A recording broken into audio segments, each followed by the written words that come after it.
আমরা ছেড়ে দিয়েছি। জয় বঙ্গবন্ধু আমরা তৈরি করেছি, আমরা দিয়েছি, এটি তাকে আমরা ছেড়ে দিয়েছি। 16 ডিসেম্বর বিজয় অর্জন করেছি। 72 সালে 73 সালে আমরা বলেছি এটি কালো দিবস পালন করতে হবে, কারণ যুদ্ধ শেষ হয়। জাতীয় সমাজতান্ত্রিক দল জাসদ, জাতীয়তাবাদী আন্দোলনের ভেতর থেকে যে আন্দোলন তৈরি হয়েছে সেটা থেকে আমরা সমাজতন্ত্রের কথা বলেছি, জাতীয়তাবাদী মুক্তির চেতনা থেকে আমরা কথা বলেছি। আর বলেছি বলেই আমরা সেদিন বলেছি জাতীয় সমাজতান্ত্রিক দল। আমরা রাশিয়ার দিকেও ছাতা তুলি না, আমরা চীনের দিকেও ছাতা তুলি।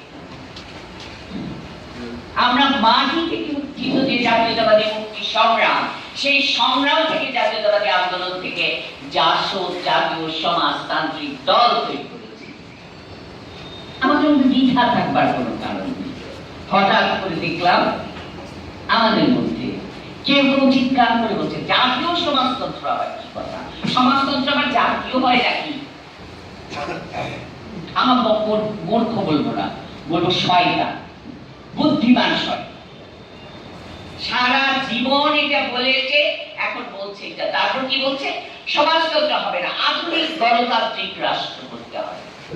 আমি জানি না সত্য কিনা, 1.5 বছর আগে চট্টগ্রামে আমাদের এক বন্ধুকে বলা হয়েছে সমাজতন্ত্র বাদ দিলে আধুনিক গণতন্ত্র, এই কথা বললে 300 কোটি টাকার প্রজেক্ট আছে আমাদের হাতে।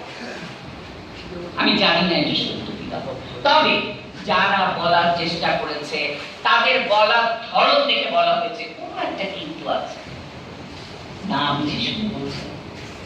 ফলে দল, কেউ যদি মনে করেন শিরিন আক্তার সাধারণ সম্পাদক হওয়ার জন্য দল ভেঙে গেছে, তাহলে কিন্তু খুব ভুল হবে। এই শিরিন আক্তার আমি শহীদুল আলমের সঙ্গে এর আগের বারে ভোট করেছিলাম, সবাই আমার বিরুদ্ধে ছিল, সমস্ত আমার মুরব্বীরা, আমার বিরুদ্ধে, পুরা হাউস না, আমার মুরব্বীরা বিরুদ্ধে ছিল। মাত্র 34 ভোটে আমি হেরেছিলাম। হাসানুর রফিন মুখ খোলেনি, নিরপেক্ষ ছিলেন সভাপতি।